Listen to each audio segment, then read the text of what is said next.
بہت کچھ ہے مانگنے کے لیے، ہم مانگتے کچھ نہیں، کبھی جھولی پھیلا بھی دیں تو دنیا سے شروع دنیا پہ ختم ہے۔ اقبال نے کتنا اللہ بڑے اشعار ہیں، میں چلو اتنا نہیں جاؤں گا کیونکہ دو جو ہے نا وہ خطابات ہیں، تو کیا اقبال کہتے ہیں، شراب کہن پھر پلا ساقیا، وہی جام گردش میں لا ساقیا، وہ جو بایزید کو پلایا تھا، جو جنید کو پلایا تھا، شراب کہن پھر پلا ساقیا، وہی جام گردش میں لا ساقیا، تڑپنے پھڑکنے کی توفیق دے، دل مرتضیٰ سوز صدیق دے، جگر سے وہی تیر پھر پار کر، تمناؤں کو سینوں میں بیدار کر، میری ناؤ گرداب سے پار کر، یہ ثابت ہے تو اس کو سیار کر۔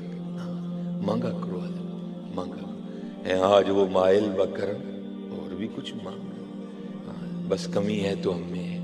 یہ 31 اکتوبر حضرت غازی علم الدین شہید رحمۃ اللہ تعالی، ماشاءاللہ بزرگ بیٹھے ہیں تو میں تو سبق ہی سنا رہا ہوں۔ یہ ان کے بزرگ کہتے ہیں کہ اگر کوئی شخص بے گناہ قید ہو نا، بے گناہ ظلم اس نے نہ کیا ہو، قید ہو جائے تو وہ سورہ یوسف کی تلاوت کرے، یقین پختہ رکھ کے، تو اللہ جل شانہ سورہ یوسف کی برکت سے رہائی کا اہتمام کر دیں گے۔ اگر پڑھ نہیں نہ سکتا تو کسی سے سن لے، اگر سن بھی نہیں سکتا تو پھر کسی کی ڈیوٹی لگا دے، بھائی میری طرف سے پڑھنا۔ یہ بزرگ کہتے ہیں کہ حضور امیر ملت پیر سید جماعت علی شاہ رحمۃ اللہ تعالی، حضور پیر میر علی شاہ رحمۃ اللہ تعالی، تو کچھ اور بزرگ اکٹھے ہوئے اور آپس میں اسی موضوع پہ گفتگو ہوئی، بھائی علم الدین تو بے گناہ ہے، اس نے تو وہ کام کیا ہے جو کسی کسی کے حصے میں آتا ہے، تو اس کو قید کر دیا، تو اب زور چل نہیں رہا، کیا کریں؟ تو پھر اس طرح کرتے ہیں کہ پتہ نہیں علم الدین ناظرہ بھی پڑھے ہیں کہ نہیں پڑھے، اگر ناظرہ پڑھے بھی ہیں تو پتہ نہیں مخارج درست ہیں کہ نہیں درست، پتہ نہیں اب کسی قاری سے پڑھے ہیں یا کسی عورت سے پڑھے ہیں، تو اس طرح کرتے ہیں کہ یہ ڈیوٹی ہم اپنے ذمہ لے لیتے ہیں، اور روز جا کر نا علم الدین شہید رحمۃ اللہ تعالی علیہ کو سورہ یوسف سناتے ہیں۔ اجازت دی، یہ بزرگ آئے، سارا مدعا بیان کیا، تو علم الدین شہید رحمۃ اللہ تعالی علیہ عرض کرنے لگے، حضور اس سے چنگی کون بات ہے، ایک سید قرآن سنائے اور علم الدین سنے، حضور تلاوت شروع کریں یار۔ اب حضور امیر ملت بڑے پکے حافظ قرآن تھے، اور کئی مواقع ایسے ہیں کہ جب آپ نے ایک ہی موقع پر پورا قرآن کریم تلاوت کر دیا، اب وہ غازی علم الدین شہید رحمۃ اللہ تعالی علیہ سن رہے ہیں اور حضور امیر ملت پڑھ رہے ہیں، الف لام را تلک آیات الکتاب المبین انا انزلناه قرآنا عربیا لعلکم تعقلون۔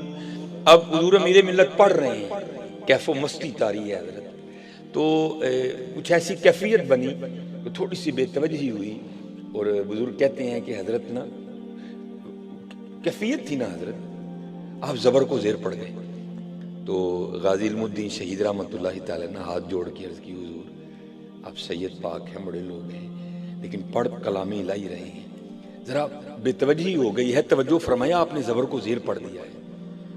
اب آپ ٹھہر گئے، توجہ فرمائی تو دیکھا علم الدین بالکل ٹھیک کہہ رہے ہیں۔ اب یہ بزرگ حیران ہوئے، بھائی ہم تو یہ سوچ لے کے آئے تھے، پتہ نہیں علم الدین کو ناظرہ قرآن کریم پڑھنا بھی آتا ہے کہ نہیں آتا، اس نے تو حافظ قرآن کی غلطی نکال دی۔ تو پوچھا علم الدین یہ کیا ہے؟ تو عرض کی، حضور آپ نے پھٹیوں پر بیٹھ کر استادوں سے پڑھا ہے، میں نے حضور سے پڑھا ہے۔ تو زندہ ہے واللہ، زندہ میری چشم عالم سے چھپ جانے والا۔ اور اعلیٰ حضرت نے اس سے پہلے وظیفہ بتا دیا، ہاں کیا کرو اس وظیفے کو تسبیح میں، وہ کیا تھا، چمک تجھ سے پاتے ہیں سب پانے والے، میرا دل بھی چمکا دے چمکانے والے، پڑھا کرو۔ اور بزرگ کہتے ہیں کہ جب جنازے کا وقت آیا نا، تو جو پہلی صف تھی اس میں تو تھے ہی مشائخ، ایک سے بڑھ کے ایک سادات کا باغ کھلا تھا۔ اب مشکل یہ درپیش ہوئی کہ بھائی جنازے کے لیے کس کو کہا جائے، تو بزرگ کہتے ہیں کہ یہ ڈیوٹی شاعر مشرق علامہ محمد اقبال رحمۃ اللہ تعالی کی لگی، حضور یہ مشکل اب آپ حل کریں۔ تو وہاں بریلی کے تاجدار، سنیوں کے امام، الشاہ امام احمد رضا خان فاضلی بریلوی رحمۃ اللہ تعالی، آپ کے خلیفہ سید دیدار علی شاہ رحمۃ اللہ تعالی علیہ بھی موجود تھے. اب لکھا ہے کہ اقبال نے نا آپ کا دست مبارک پکڑا اور مصلی امامت پہ کھڑا کر دیا. اب بڑے لوگ تھے حضرت، تو وہ تو اپنی نفی کرنے والے لوگ تھے حضرت. تو آپ نے پوچھا اقبال اگر عالم ہونے کی وجہ سے کھڑا کیا ہے تو دیکھ تو صحیح کتنے کتنے بڑے عالم ہیں. عرض کی حضور عالم ہونے کی وجہ سے نہیں کھڑا کیا. آپ نے فرمایا اگر سید ہونے کی وجہ سے کھڑا کیا ہے تو دیکھ تو صحیح سادات کا کتنا سونا گلشن کھلا ہے. عرض کی حضور اس وجہ سے بھی نہیں کھڑا کیا. تو پوچھا پھر کیوں کھڑا کیا؟ عرض کی حضور عالم بھی بڑے ہیں، سید بھی بڑے ہیں، لیکن بریلی کے تاجدار کے خلفاء میں سے صرف آپ ہی ہیں. اس لیے کھڑا کیا ہے کہ آپ امام اہل سنت کے خلفاء میں سے ہیں، وہ نسبت دیکھی ہے میں نے. اب کھڑے ہو گئے. بزرگ کہتے ہیں جب آپ تکبیر کہنے لگے نا تو بے ساختہ نگاہیں پیچھے اٹھی اور آپ غش کھا کے گر گئے. جب جنازہ ہو گیا نا ہوش آئی، احباب نے عرض کی، غلاموں نے، خادموں نے، مریدوں نے، حضور جنازہ نہیں پڑھا ہے یا بے ہوش ہو کے کیوں گر گئے؟ تو لوگوں کو نہیں جواب دیا کچھ بھی. حضور نبی علیہ السلام کی بارگاہ میں استغاثہ کس طرح پیش کرتے ہیں؟ یا رسول اللہ علیہ السلام ساری عمر گزر گئی آپ کی امت کو آپ کا دین سکھاتے سکھاتے، ساری عمر گزر گئی آپ کے ممبر اور مصلی شریف کی خدمت کرتے کرتے، اور کبھی ہمیں خام میں بھی جلوہ نہیں دکھایا. اور قربان جاؤ علم الدین شہید کی شان پہ جس کے جنازے میں خود ہی تشریف لے آئے. ہاں یار تو زندہ ہے واللہ، تو زندہ ہے واللہ، میری چشم عالم سے چھپ جانے والا. چلو میں آپ میری بھائی عادت ہے میں اس طرح شادی سے گفتگو کرتا ہوں نہ، کیونکہ یہاں فائدہ ہے کہ میں کو سیگے بتاؤں، میں کو گرامر بتاؤں. مقصد ہے چلو یار وہ کھم پہ جان کو رو لئی، شاید کو معافی مل جائے. یہ ہمارا بہت بڑا نقصان ہوا. سائیوال شریف سید منظور احمد شاہ صاحب کا وصال ہو گیا. آپ کی بڑی خوبصورت تصنیف ہے مدینۃ الرسول علیہ السلام. اور مدینہ پاک تو حضرت وہ خطہ ہے نا جس پہ بڑا لکھا گیا، لیکن میں کہتا ہوں جتنا بھی کوئی لکھ لے لیکن پھر بھی اس کے راز نہیں کسی کو سمجھ آ سکتے ہیں. امام حسن رضا خان فاضل بریلوی نے لکھا بھی تھا. آپ کہتے ہیں عجب رنگ پر ہے بہار مدینہ، کہ سب جنتیں ہیں نثار مدینہ. مبارک رہے اندلیبو تمہیں گل، ہمیں گل سے بہتر ہے خار مدینہ. اس میں حضرت لکھتے ہیں کہ حضرت نے بڑا وقت مدینہ پاک میں گزارا، اور حضرت اب لفظ بڑے سستے ہو گئے ہیں، بڑے سستے ہو گئے ہیں. پہلے عمریں گزر جاتی پھر کہیں جا کے میڈل لگا کرتے تھے، اور بڑے لفظ سستے کر دیے لوگوں نے. عاشق مدینہ تو ایویں ہی حضرت جس کو چاہ بنا دیا، لیکن حضرت عاشق مدینہ ہونا کو سوکھا کام تو نہیں ہے. یہ اسی میں لکھتے ہیں مدینۃ الرسول میں نا، شاہ صاحب نے بڑا وقت گزارا. آپ فرماتے ہیں مجھے کسی وجہ سے نا پاکستان آنا پڑ گیا. تو یہ غم کاٹ رہا تھا مجھے کہ پاکستان جا کے مدینہ کے بغیر کس طرح وقت گزرے گا. کہتے حال یہ سمجھ آئی کہ میں نے ٹیپ ریکارڈر خریدا، اس میں کیسٹ ڈالی، ریکارڈنگ کا بٹن آن کر دیا، اور مدینہ پاک کی گلیوں میں نہ گھومنا شروع کر دیا. اور اگر کہیں کو مدینہ طیبہ کے لوگ کھڑے ہیں نا ان کی آواز ریکارڈ کرنی شروع کر دی. اگر کسی درخت پہ مدینہ پاک کے پرندے بول رہے ہیں تو ان کی آواز ریکارڈ کرنا شروع کر دی.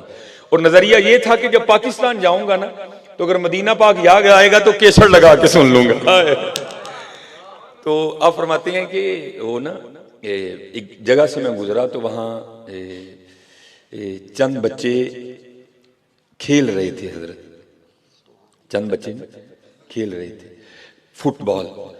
اور یہ تو حضرت کہیں لکھا ہی نہیں نا، نعرہ تکبیر، نعرہ رسالت، نعرہ تحقیق، نعرہ حیدری، علماء حق اہل سنت.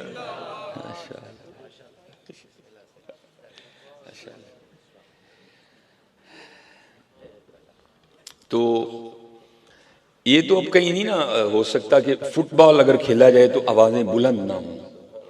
آپ فرماتے ہیں وہ بچے فٹ بال کھیل رہے تھے تو میں پاس ہی جا کے نا چٹان پہ بیٹھ گیا. اب ہاتھ میں ٹیپ ریکارڈر ہے اور آنکھوں سے آنسو جاری ہے. آپ فرماتے ہیں بچے فٹ بال بھی کھیل رہے ہیں اور مجھے بھی دیکھ رہے ہیں. یار یہ بابا ٹیپ ریکارڈر پکڑے رو کیوں رہا ہے؟ تو کہتے ہیں بچے آگے پوچھتے ہیں یا شیخ انتا مجنون، اور بابا تو کہیں دیوانہ تو نہیں ہو گیا؟ اب فرماتے میں نے ان کو کہا بیٹا تمہیں میری دیوانگی سمجھ نہیں آئے گی.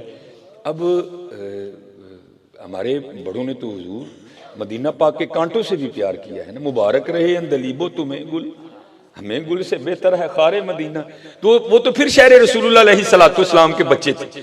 تو منظور احمد شاہ صاحب مدینہ تو رسول میں لکھتے ہیں کہ میں نے نا ان بچوں سے نا بڑی محبت کی اور ان کو میں نے ایک دعوت دی. کہتے میں نے ان کو کہا بیٹا اس طرح کرو کہ میرے ساتھ پاکستان چلو. تو کہتے ہیں وہ بچے پوچھتے ہیں شیخ کیا ہے آپ کے پاکستان میں جو ہم چلیں؟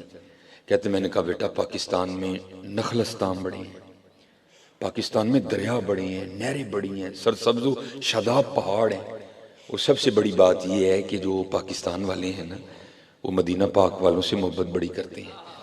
آپ فرماتے ہیں بچے مجھے جواب کیا دیتے ہیں، شیخ آپ کہہ رہے ہیں کہ پاکستان میں دریا بڑے ہیں، پاکستان میں نخلستان بڑے ہیں، پہاڑ بڑے ہیں، یہ تو بتاؤ کیا پاکستان میں مزار رسول اللہ ہے؟